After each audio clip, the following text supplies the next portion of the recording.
Hi everyone and welcome you all in Physics Adhan, and this is lecture number 39 on this mathematical physics series। और previous कुछ videos में हम लोगों ने जो topic discuss किए थे that was generalized function, जहाँ पे हम लोगों ने step function के बारे में बात किया था, especially Dirac delta functions को study किया था। So अब जो हम लोग topic start करेंगे that is called the Fourier series, and topic को start करने से पहले I will tell you कि what are the subtopics that we are going to discuss. Okay, the first topic is what are the periodic functions, and we will do some examples to understand these things, and इसके भी कुछ parts होते हैं, so we will do that. और Fourier series कैसे लिखते हैं किसी भी पीरियोडिक फंक्शन का और उसके कोफिशिएंट्स कैसे निकालते हैं, this we will do, and plus the examples. Fourier sine और कोसाइन सीरीज क्या होती हैं और क्यों और कब कैसे सिचुएशंस में हम लोग इनको लिख सकते हैं। फिर अगर जिस फंक्शन का हम लोग फूरियर सीरीज लिख रहे हैं, if that function has some finite discontinuity, then how to express those functions in terms of Fourier series. Okay, so we will review what are called the Dirichlet conditions, and we will write the Fourier series of those functions as well. फिर हम लोग review करेंगे Fourier half range series क्या होती हैं, पार्सिबल identities क्या होते हैं। पार्सिबल आइडेंटिटीज में मोस्टली हम लोग ये सीरीज समेशन, लेट सपोज 1 की पावर 3 प्लस 1/3 की पावर 3, या यहाँ पावर 4 ले लो या कुछ भी ले लो, मतलब इस तरीके की अगर कोई सीरीज समेशन आती है तो हाउ टू एक्सप्रेस दो series summations by using this Fourier series concept. और ये आप देखोगे कि कन्वर्जिंग सीरीज के लिए पार्सिबल आइडेंटिटी काफी यूजफुल रहती है, आप सीरीज समेशन निकाल सकते हो आसानी से। Okay, and the seventh not the last but least, ये complex form of Fourier series. तो यहाँ पे ये जो भी हम लोग रिव्यू करेंगे that all will be in real coefficients. ये जो फूरियर सीरीज के कोफिशिएंट्स हम लोग लिखेंगे that all will be real. और सेवेंथ पॉइंट में हम लोग स्टडी करेंगे कॉम्प्लेक्स फॉर्म, यानी कि जो कोफिशिएंट्स होंगे वो भी कॉम्प्लेक्स होगा। तो 7 पॉइंट डिस्कस करने के बाद we will have an introduction to what is called the Fourier transform. और हम लोग वहाँ पे देखेंगे कि फूरियर ट्रांसफॉर्म और फूरियर सीरीज में क्या सिमिलैरिटीज हैं, क्या डिससिमिलैरिटीज हैं, और कैसे आप इसको एक्सप्रेस कर सकते हो। हम लोग ये टॉपिक पूरा नहीं कवर करेंगे, but just I will give you an idea कि what is the relation and what is the difference between this Fourier series and Fourier transform, so that that difference and that idea you should know. Okay, so let's start our first topic by discussion what is called the Fourier series. Okay, तो इस topic को start करने से पहले I want to just give you a brief idea कि ये topic कहाँ कहाँ पे रेलेवेंस है, इसका कहाँ कहाँ पे हम इसको यूज करेंगे। तो इसका जो मेजर यूज है वो जैसे ऑर्डिनरी डिफरेंशियल इक्वेशंस हो गए या पार्शियल डिफरेंशियल्स हो गए, तो ODE और PD ऑर्डिनरी डिफरेंशियल इक्वेशंस या partial differential equations with periodic boundary condition, with periodic boundary conditions, तो ये प्रॉब्लम सॉल्व करने में हमें काफी आसानी मिलती है फूरियर सीरीज से। सेकंड, कोई भी ऐसे फिजिकल फेनोमेनाज हो जहाँ पे पीरियोडिक नेचर हो, फॉर एग्जांपल जैसे थ्योरी ऑफ ऑसिलेशंस आप ले लो, थ्योरी ऑफ ऑसिलेशंस। तो थ्योरी ऑफ ऑसिलेशंस में जैसे आप स्टडी करते हो एसएचएम यानी कि सिंपल हार्मोनिक मोशन स्टडी करते हो, तो इसका एक एग्जांपल हो गया लेट सपोज अ पेंडुलम। तो पेंडुलम के अगर आप सिस्टम को स्टडी कर रहे हो देन वहां पे ऑसिलेशंस आएंगे, यानी कि पीरियोडिसिटी आएगी, so that is connected with somehow with this Fourier series. और भी इसके फिजिकल फेनोमेनाज हैं, जैसे इलेक्ट्रिक एंड मैग्नेटिक फील्ड है, इलेक्ट्रिक एंड मैग्नेटिक फील्ड्स हो गई, या आपके पास लाइट हो गया, लाइट वेव्स हो गई, या सपोज करो आपके पास एसी करंट्स हो गई, यानी कि जहां जहां पे भी पीरियोडिसिटी आएगी वहां वहां पे फूरियर सीरीज को आप यूज कर सकते हो। फॉर एग्जाम्पल जैसे ये ट्यूनिंग फॉक हो गए, तो vibrating tuning fork is an example where this Fourier series can be applied. Okay, oscillate conduction of heat में आप अप्लाई कर सकते हो। तो there are many physical examples जहाँ पे आप ये फूरियर सीरीज को यूज कर सकते हो। जो मेजर यूज होगा जो अभी आप लोगों के उसमें मतलब जब ऑर्डिनरी डिफरेंशियल इक्वेशंस आप लोग पढ़ोगे, तो ये ओडी पीडी के सॉल्यूशंस में आप लोग इसको यूज करोगे। और ये काफी अप्लाइड है, तो इसलिए आपको इसका मैथमेटिक्स समझना काफी जरूरी है। Okay, so the topic is Fourier series. तो सबसे पहले हम लोग डिस्कस करते हैं what is called the periodic function. Periodic function क्या होता है, ठीक है। सो first let me right it's a definition. Okay, any function fx is periodic if it repeats its value after certain equal intervals. Okay, so let's suppose हमारे पास एक कोई function है f of x. ओके, और ये function जो है some after some x में कुछ चेंज कर दिया, let's suppose x plus T कर दिया, और ये आपस में एक दूसरे को रिपीट कर रहे हैं, मतलब जो वैल्यू इस फंक्शन की f of x पे है वही वैल्यू इस फंक्शन की f की x plus t पे है. So those functions we called a periodic function. So let me write the definition of this periodic function. So this is a definition of this periodic function. A function fx will be periodic if it repeats its value or nature after certain equal intervals. तो जैसे कि हमने अभी यहाँ पे बताया कि अगर कोई फंक्शन fx है और ये fx जो है वो f of x plus t पे रिपीट करता है, तो ये जो रिपीटिंग इंटरवल है that is known as the period of the function. So यहाँ पे हम लोग एक पॉइंट और लिख सकते हैं, the equal intervals after which this function fx repeats itself या repeats its value. So both are equivalent. Repeat itself या repeats its value is known as period of the function. So these are basic definitions जो कि बाद में काफी काम आएंगे, because we will have some questions where we will have to find what is the period of the function. So you should remember कि जहाँ पे function अपनी value repeat कर देगा and that और वो intervals जो है वो equal होने चाहिए. Okay, so that is called the period of those functions. So for example कि कैसे होते हैं, let's take this example. So for example इस फंक्शन को हम लिख लेते हैं साइन एक्स ले लिया. ओके, तो साइन एक्स क्या है, ये जो अगर आप इसको प्लॉट करोगे तो वो कुछ इस तरीके से प्लॉट होगी. ओके, कुछ गड़बड़ हो गया. So let me plot this function.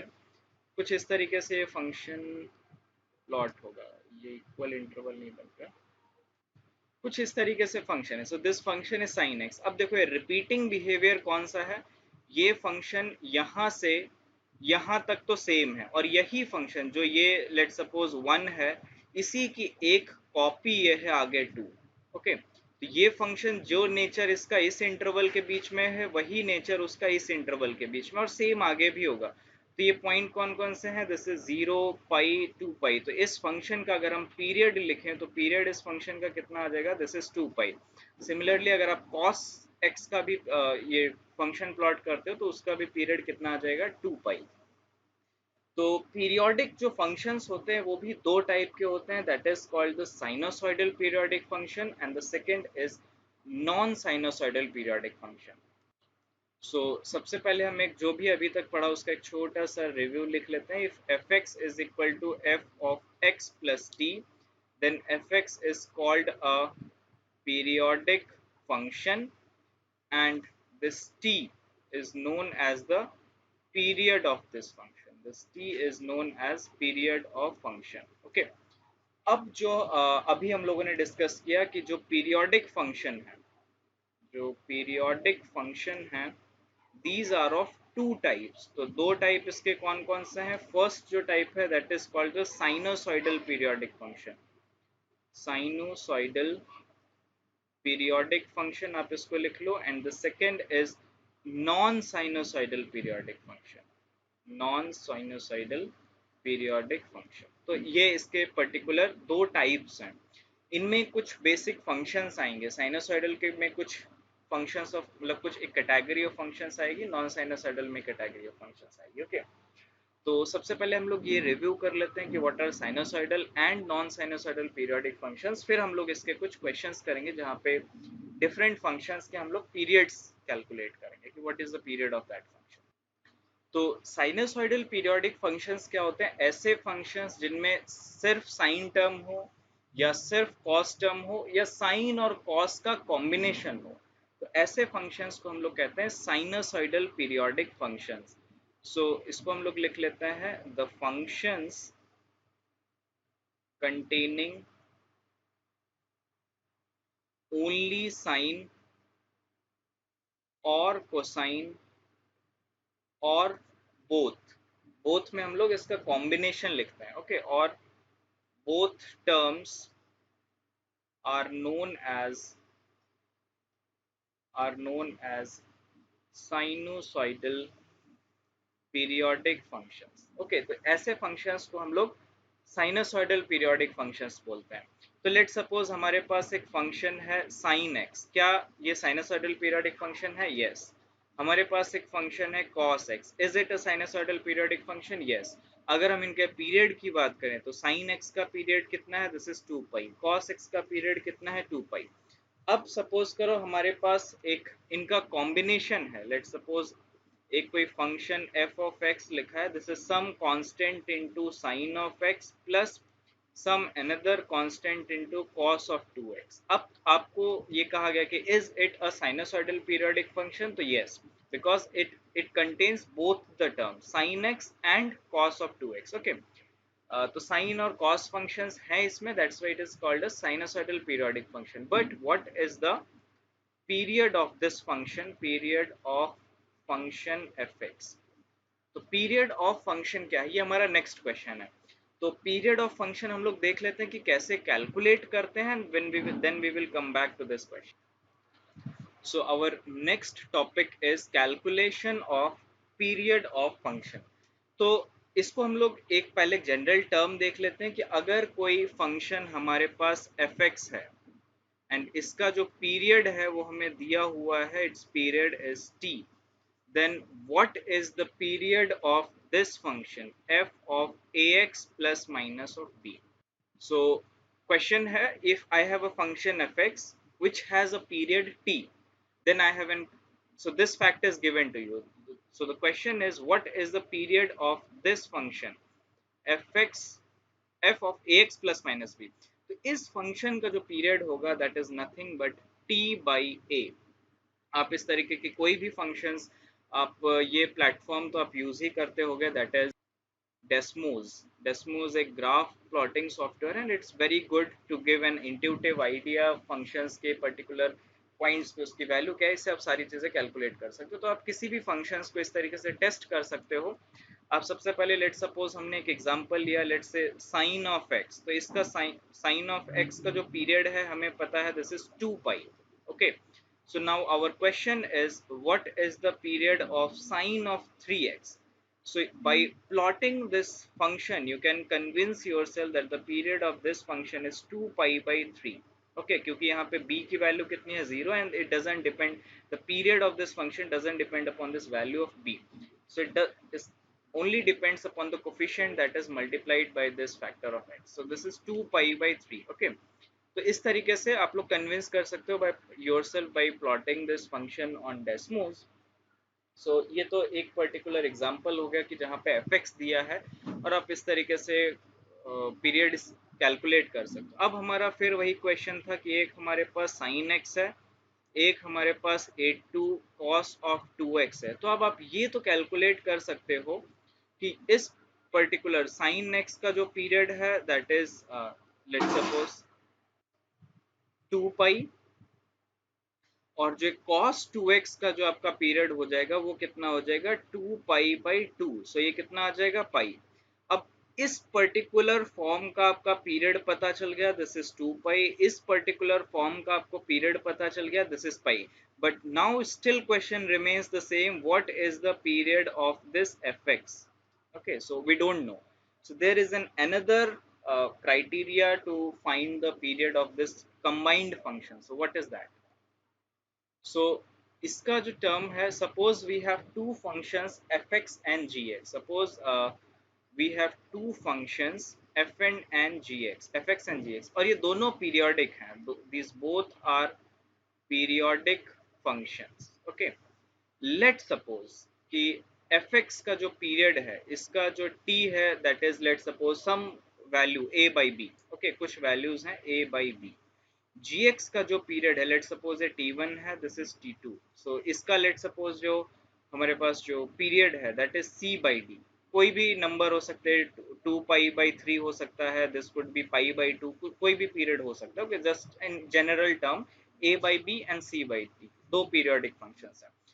then the period of this function hx, which is fx plus minus of gx, कोई भी functions आप algebraic operation लिख सकते हो, fx plus minus gx कोई भी दोनों में से true है, then the period of hx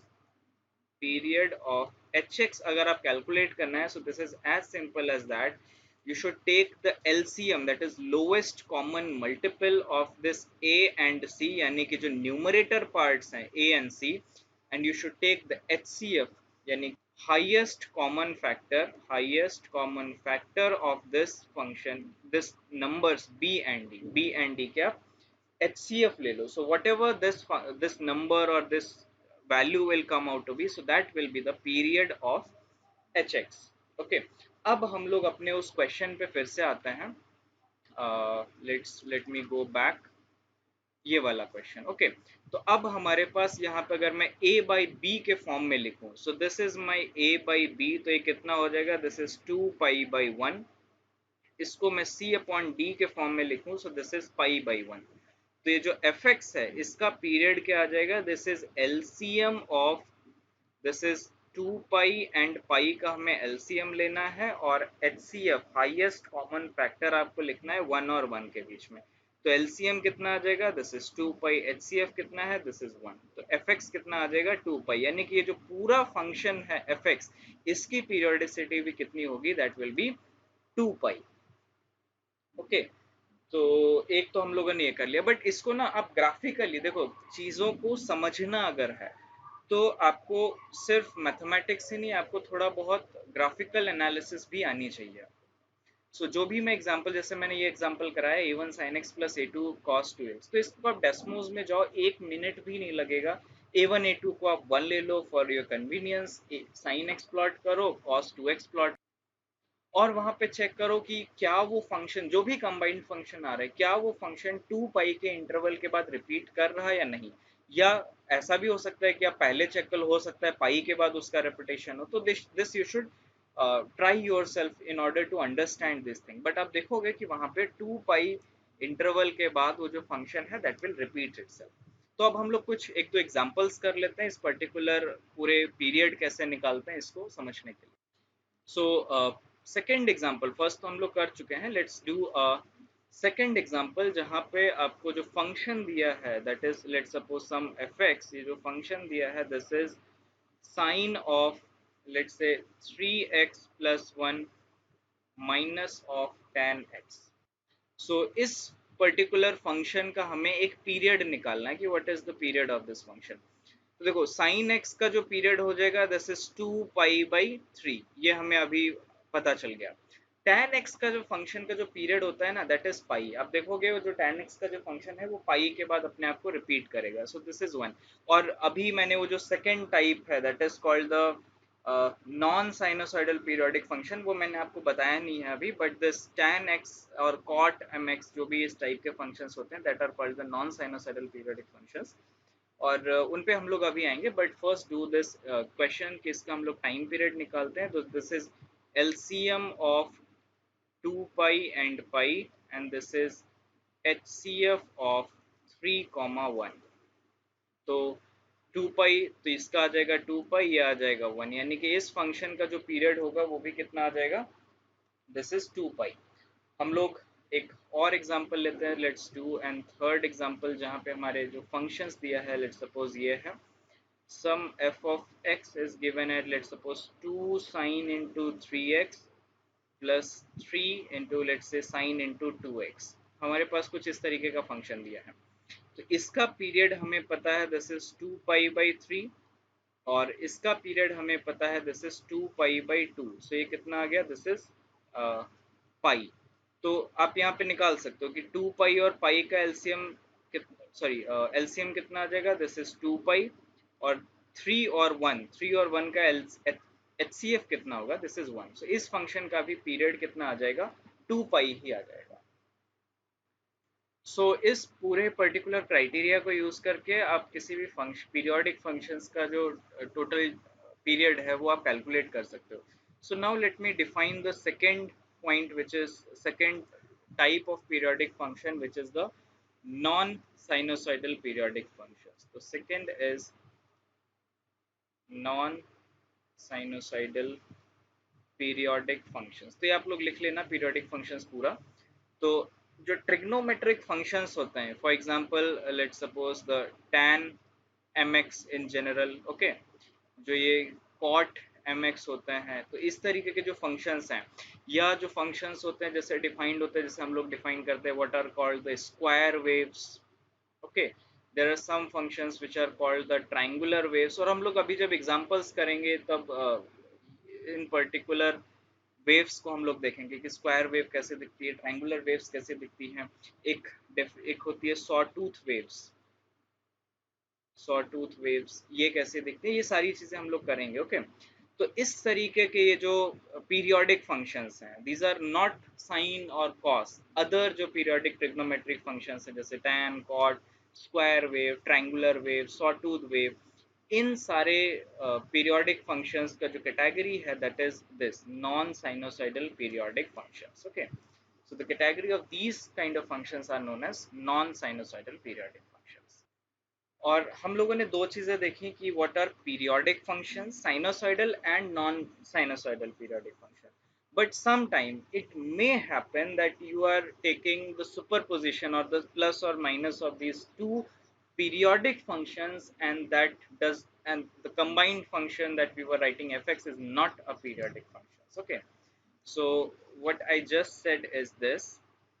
So this is a statement which I just said. So you can write this as a remark. Sometimes there may be a superposition of two or more periodic functions, but the resulting functions may or may not be periodic. For example, this functions. If I take a function which is sum of two periodic functions, so let's suppose एक है हमारा cos pi x plus 2, एक मेरा periodic function ये है, और let suppose दूसरा periodic function मेरा tan ऑफ 3x है, तो इसका पीरियड मेरे पास कितना आ जाएगा, this is 2 pi by pi, so this is 2।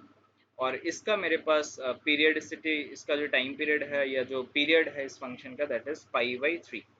तो अगर आप इसका ये कैलकुलेट करोगे what is the LCM of pi and 2 and what is the HCF of 3 and 1, so pi और 2 का एलसीएम आप नहीं निकाल सकते, okay. So this is do not exist, this do not exist. So ये जो फंक्शंस है ये पीरियोडिक फंक्शंस का कॉम्बिनेशन से या सुपरपोजिशन है, but the resultant functions this H x ये कोई पीरियोडिक फंक्शन नहीं है। So this may happen in this kinds of periodic functions. Okay, so keeping in this two definitions, what is sinusoidal periodic function and what is non-sinusoidal periodic function, let's review what are Fourier series expansions. Okay, so listen this very carefully and I will write this as to, by Fourier series expansion, you can write any non-sinusoidal periodic functions in terms of sinusoidal periodic functions। यानी कि आप कोई भी non sinusoidal periodic functions है उसको आप sign और cos के टर्म्स में लिख रहे हो, और साइन और कॉस आपको पता है in terms of complex functions को आप रिप्रेजेंट कर सकते हैं, e raise to power i theta, जैसे अगर आप ये लिख रहे हो e raise to power i theta, so this is cos theta plus I sin theta. So you can write non-sinusoidal periodic functions in terms of sine and cos functions or complex exponentials. So this is your complex exponential, okay. So let me write this thing what I just stated. So this is the precise statement which I just said. By using Fourier series expansions, non-sinusoidal periodic functions can be written in terms of sinusoidal periodic functions. तो ये जो sinusoidal periodic functions है क्या है? These are your sine or cosines, or you can write the complex exponentials because sine and cos can be written as complex exponentials. Exponentials. And these complex exponentials are based that we first talk about the seventh point, which was how to write the Fourier series in terms of complex numbers, okay. So इस पूरे function में अगर मेरे पास एक कोई function दिया है fx, this is a non-sinusoidal periodic functions, so this I can write in terms of sine or cosine और बोथ फंक्शंस। सो अगर मैं साइन और कोसाइन के फॉर्म में लिख रहा हूं, so this is known as real form of Fourier series. Real form of Fourier series. अभी हम लोग बात करेंगे कुछ फूरियर कोफिशिएंट्स के बारे में। तो real form of Fourier series तो निकालेंगे, तो इसमें जो ये फूरियर एफ सी, ये जो फूरियर कोफिशिएंट्स हैं, these are real numbers. Real numbers. आप लोग जो नोट्स में लिख रहे होगे वो एफ सी को फूरियर कोफिशिएंट पूरा लिख लेना, अदरवाइज बाद में भूल जाओगे कि एफ सी क्या है। ओके। अगर मैं इस नॉन साइनसोइडल पीरियोडिक फंक्शंस को if I right in terms of complex exponentials, that is if I write in terms of e raised to power I mx, अच्छा इसको मैं जनरलाइज फंक्शन के फॉर्म में लिख देता हूँ साइन और कोसाइन को। So I will writing in terms of sine mx और cos mx या बोथ। ओके। तो अगर मैं e raised to power I mx के फॉर्म में लिख रहा हूँ या माइनस I mx के फॉर्म में लिख रहा हूँ, so these are known as complex form of Fourier series. So these are known as complex form of Fourier series, जिसको हम लोग स्टडी करेंगे, क्वेश्चंस करेंगे जो कि जस्ट में आए हुए हैं। Complex form of Fourier series, इसमें जो फूरियर कोफिशिएंट्स होंगे this will B complex numbers. Okay. और अब पूरा ये रियल फॉर्म पढ़ने के बाद आप लोग अप्रिशिएट करोगे कि complex form is much easy to do mathematics, क्योंकि एक्सपोनेंशियल्स को अब अगर दो एक्सपोनेंशियल्स का मल्टीप्लाई होगा तो वो भी एक एक्सपोनेंशियल आएगा, तो उसका इंटीग्रेशन करना काफी आसान रहता है। अगर एक एक टर्म दे दिया साइन 2x और दूसरा टर्म दे दिया कॉस स्क्वायर एक्स, अगर आप इसको मल्टीप्लाई करना हो तो मतलब इंटीग्रेट करना हो विद सम डिफरेंट लिमिट्स, तो वो काफी लेंदी काम हो जाता है। कई बार आप देखोगे जब हम लोग एग्जांपल्स करेंगे कि साइन और कोस वाले टर्म्स में काफी क्वेश्चंस को सॉल्व करना काफी लेंदी रहता है। बट एग्जाम्स में जो आपको क्वेश्चंस पूछे जाते हैं वो स्पेशली जो कॉम्पिटिटिव एग्जाम्स में होते हैं वो ज़्यादा लेंदी नहीं रखे जाते हैं, या होंगे भी तो वो 2 मार्क्स या उससे ज़्यादा वाले मार्क्स के जो क्वेश्चंस होंगे जो जस्ट और उसमें आते तो उसमें आएंगे। Okay. So this was how to write. Okay, अब हमें एक आइडिया तो लग गया। ओके। हमने एक कोई फंक्शन है जो कि नॉन साइनोसॉइडल है, उसको हमने साइनोसॉइडल पीरियोडिक फंक्शंस के टर्म्स में लिख दिया, बट कैसे लिखेंगे, उनके कोफिशिएंट्स कैसे फाइंड करेंगे, this is our next task. Okay, so let's do this. But before I go directly to Fourier series, उससे पहले मैं आपको एक टॉपिक बताना चाहता हूँ, that is how to find average value of a function. क्योंकि अगर वो कॉन्सेप्ट समझ में आ गया तो फूरियर कोफिशिएंट्स कैसे कैलकुलेट होते हैं। और ये जब आप लोग ये इलेक्ट्रोमैग्नेटिक थ्योरी में जब आप लोग ये पॉइजा इक्वेशन या लाप्लास इक्वेशंस में जब बाउंड्री कंडीशंस अप्लाई करोगे, तो ये फूरियर कोफिशिएंट्स कैसे फाइंड आउट करने वाली जो टेक्निक है, वो टेक्निक वहां पे भी यूज होगी। डिफरेंशियल इक्वेशन सॉल्व करने में वो टेक्निक यूज होगी। So first let me tell you concept, that is how to find the average of a function, then I will go to Fourier ये Fourier series कैसे लिखते हैं और Fourier series में coefficients कैसे calculate करते हैं। okay, so our next topic is average value of a function। तो ये हमारा टॉपिक है। ओके। सो इस टॉपिक को स्टार्ट करने से पहले यहाँ पे मैं छोटे से 2 पॉइंट्स लिख लेता हूँ जहाँ पे ये बहुत वाइडली यूज होता है। फर्स्ट होता है, आप जो ये इलेक्ट्रॉनिक्स जब भी करोगे, इलेक्ट्रॉनिक्स में अगर आप आरसीएल सर्किट्स एनालिसिस करोगे तो वहाँ पे व्हाट इज एवरेज, आरएमएस क्या होता है, एवरेज वैल्यू क्या होती है, ये सारी चीजें आप वहाँ पे कैलकुलेट करोगे। और जो सेकेंड टॉपिक है जहाँ पे रेक्टिफायर्स अगर आप पढ़ रहे हो, ओके, रेक्टिफायर चाहे वो हाफ वेव रेक्टिफायर हो या फुल वेव रेक्टिफायर हो, वहां पे जब हम लोग ये क्वांटिटी कैलकुलेट करते हैं कि what is the average DC output हमारे पास क्या है। ओके।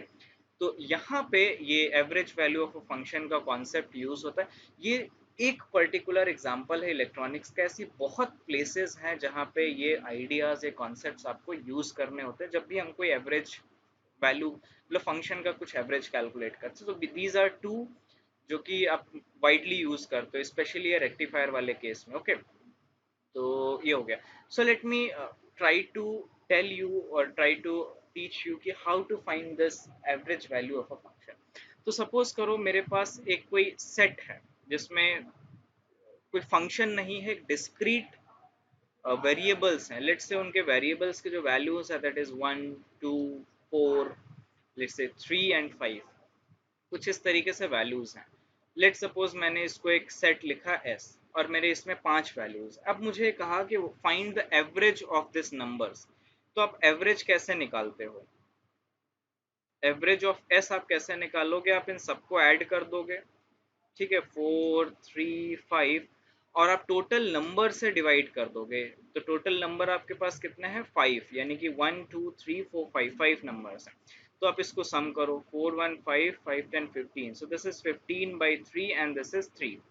तो इस पूरी सीरीज का जो एवरेज वैल्यू है दैट इज 3, क्योंकि 1 2 3 4 5 है, 1 2 3 4 5, तो आपको जो एवरेज आएगा ये मतलब 1 1 के इंटरवल में लिखे गए हैं, सो जो एवरेज आ जाएगा this is 3। Okay, so this is an idea in discrete set. But हमारे पास क्या है? एक फंक्शन है एफ ऑफ एक्स, वो एक इंटरवल में डिफाइंड है, लेट सपोज ए और बी। तो अब हम क्या करेंगे? एफ ऑफ ए निकालेंगे और एफ ऑफ बी निकालेंगे, और इसके बीच में जितने भी पॉइंट्स यहाँ से यहाँ तक आएंगे, और ये कितने पॉइंट्स होंगे? This will be infinite number of points between A and B. तो हम तो सबसे पहले ये करेंगे, f of A plus plus plus वो सारे इन्फिनिट पॉइंट का सम करेंगे till B and divide by this interval of B minus A. Okay, तो ये जो वैल्यू आएगी वो हमारी क्या आएगी? Average of this function. But this, ये हम लोग नॉर्मली ऐसे कैलकुलेट नहीं कर सकते। तो अगर हम ए और बी के बीच में सभी वैल्यूज का सम लेना हो तो हम लोग क्या करते हैं? That we do a integral.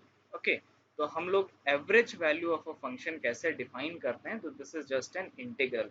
तो सपोज करो हमारे पास एक कोई फंक्शन है f x that is defined in this interval that is A comma B. So the average of this f x, average of fx in on this interval a comma b, this is defined as integral of a to b fx dx divided by b minus a, यानी कि ये जो interval है। Okay, तो ये हमारा है average value of a function. अच्छा, एक यहाँ पे हम लोग थोड़ा सा मतलब out of this mathematical terms बात कर लेते हैं। जब भी हम लोग कोई लैब में इलेक्ट्रॉनिक्स का एक्सपेरिमेंट करते हैं और उस एक्सपेरिमेंट में हम लोग सपोज करो एमीटर यूज करते हैं, ओके, और ये हमें सपोज करो किसी एसी सर्किट में हम लोग इसको अप्लाई करते हैं, तो एसी सर्किट में वो हमें कौन सी चीज मेजर करके देता है? That is a question.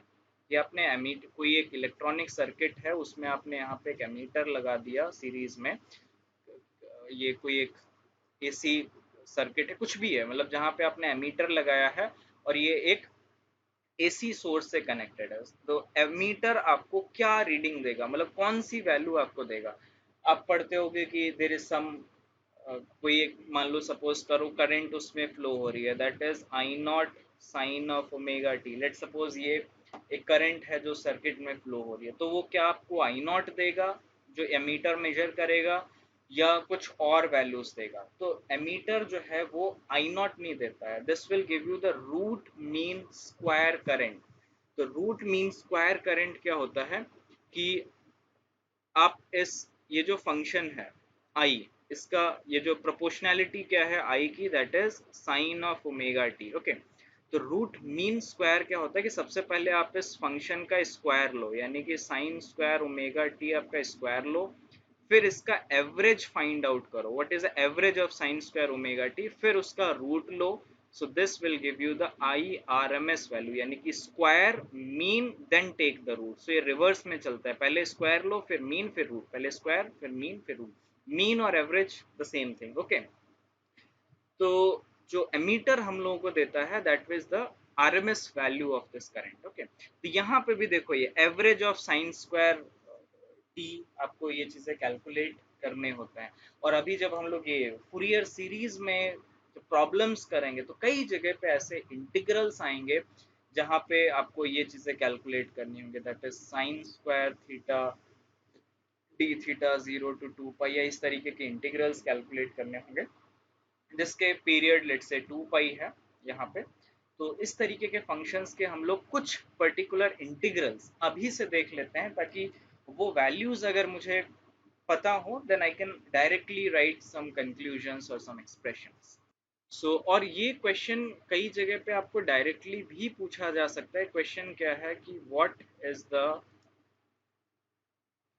average value, what is the average value of sin square nx, nx n कोई एक नंबर है जो कि एक कोई भी नंबर को रिप्रेजेंट करेगा. So what is the average value of sin square nx और cos square nx over a period, over a period.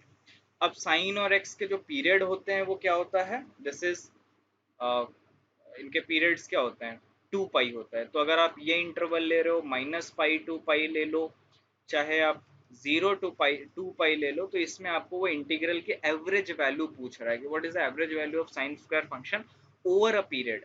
अब यहाँ देख लीजिए साइन स्क्वायर एन एक्स का पीरियड नहीं पूछ रहा है, मतलब जो साइन और कॉस फंक्शंस है उनका जो पीरियड है दैट इज 2 पाई, उस 2 पाई इंटरवल में इन फंक्शंस का एवरेज कैसे होता है. तो एवरेज हम लोग ऐसे भी लिख सकते हैं that is F of X. तो this symbol is used for averaging. ये आप जब स्टेटिस्टिकल मैकेनिक्स करोगे, चाहे वो एनसेम्बल एवरेज लेना हो या चाहे टाइम एवरेज लेना हो, तो इस तरीके के वैल्यूज आप मतलब सिंबल्स आप यूज करते हो. तो एवरेज कैसे लिखोगे, इंटरवल क्या है -पाई बाई, ये फंक्शन क्या है sine square N x, divided by interval कितना है मेरे पास 2 पाई, मतलब pi minus of -pi, okay, into d x. तो ये आपको इंटीग्रल करना है. तो ये आप इंटीग्रल जो है काफी मतलब कोई ज्यादा टफ इंटीग्रल इंटीग्रल नहीं है, आप इसको कैलकुलेट करोगे this will give you pi and this is 2 पाई. तो इसका जो एवरेज हो जाएगा दिस इज 1. और अगर आप सेकंड वाले क्वेश्चन, सेकंड जो क्वेश्चन है that is cos square N x का अगर आपको एवरेज निकालना है, तो ये क्या आ जाएगा, this is pi of minus pi. So this will again come out to be half. So this is come out to be half. अच्छा, इसका एक इंट्यूटिव वे है कि ये हाफ ही क्यों है. अगर आप इसको साइन स्क्वायर एन एक्स का प्लॉट करोगे -पाई/2 और सॉरी -पाई से पाई के बीच में, तो आप ग्राफ को भी देख के बता सकते हो कि साइन स्क्वायर एन एक्स और कॉस स्क्वायर एन एक्स का जो एरिया ये क्या रिप्रेजेंट करेगा. ये जो इंटीग्रल है that will represents the area of this sine square N X under in this limit of -pi, -pi to pi, okay. तो जब आप इसका ग्राफ प्लॉट करोगे तब आपको ये चीजें समझ में आएंगी कि यू कैन सी विजुअली कि साइन स्क्वायर एन एक्स जो एरिया कवर करेगा -पाई से पाई के बीच में, कॉस स्क्वायर एन एक्स भी वही एरिया कवर करेगा -पाई टू पाई में. और आपको ये फैक्ट एक पता है कि sine square theta plus cos square theta 1 होता है. तो जितना एरिया ये कवर कर रहा है उतना एरिया ये कवर कर रहा है, और ये इस फैक्ट का आप यूज करोगे. सो this will give you the average value of half. Okay, so this is one way of thinking ki how you can get this value how by looking at some plots. Okay, so plot में तो ये हो गया. अब मैं यहाँ पे कुछ direct integrals लिख देता हूँ that will be very useful when we do some questions. So average value of sin square nx and cos square हम लोगों ने कर लिया. जो second topic है, हम लोग एवरेज वैल्यू निकालेंगे साइन mx का.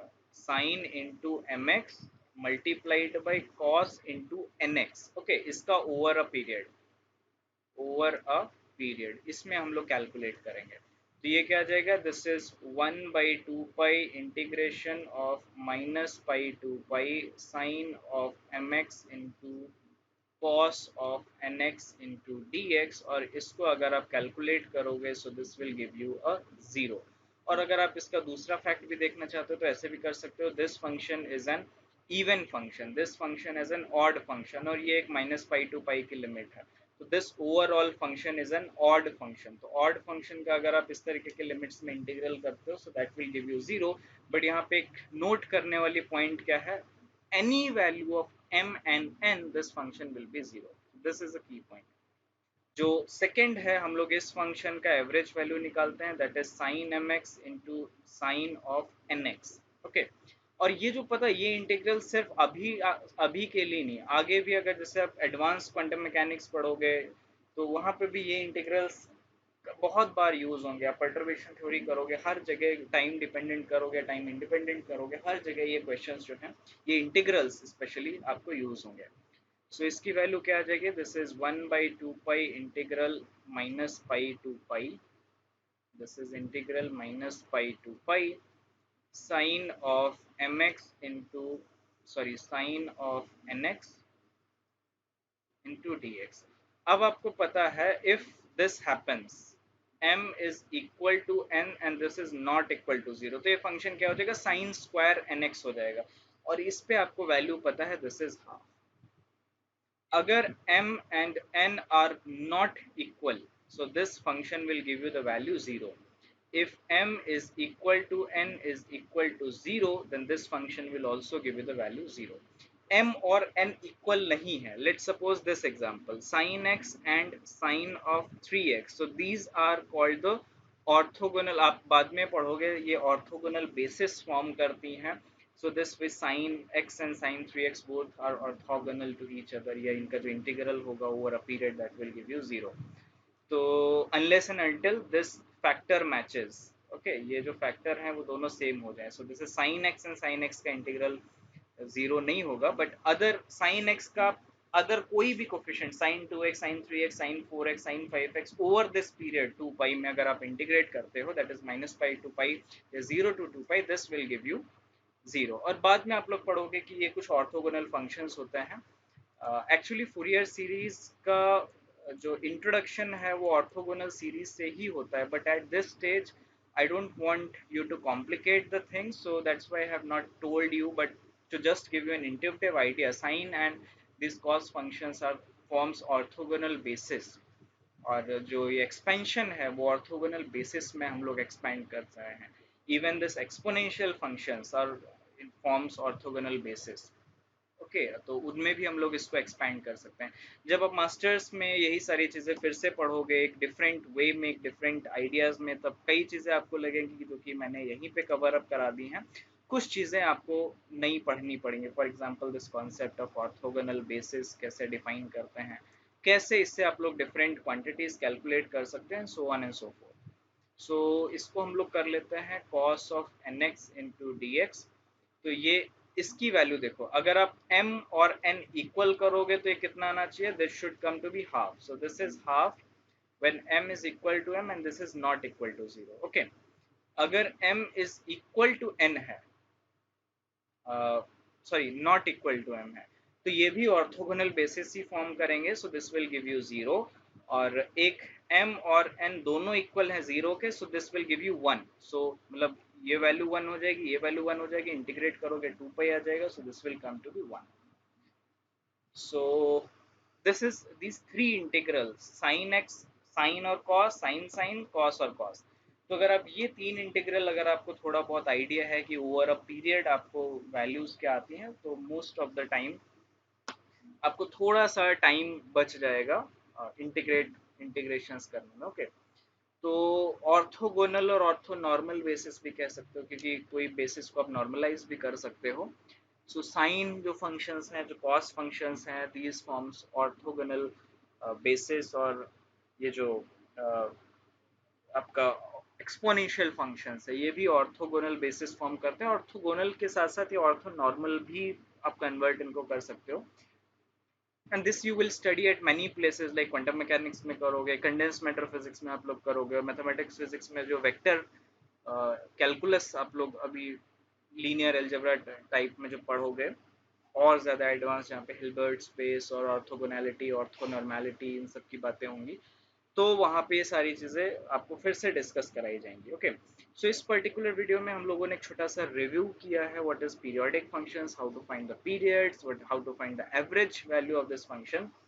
तो नेक्स्ट वीडियो से हम लोग शुरू करेंगे writing the form of the Fourier series, Fourier coefficients. I will tell you an intuitive way कि how to calculate this Fourier coefficients and write the integral form of that, और Laplace Poisson equations में use होते हैं वो, फिर हम लोग कुछ क्वेश्चंस करेंगे, okay. So see you in the next video and thank you very much.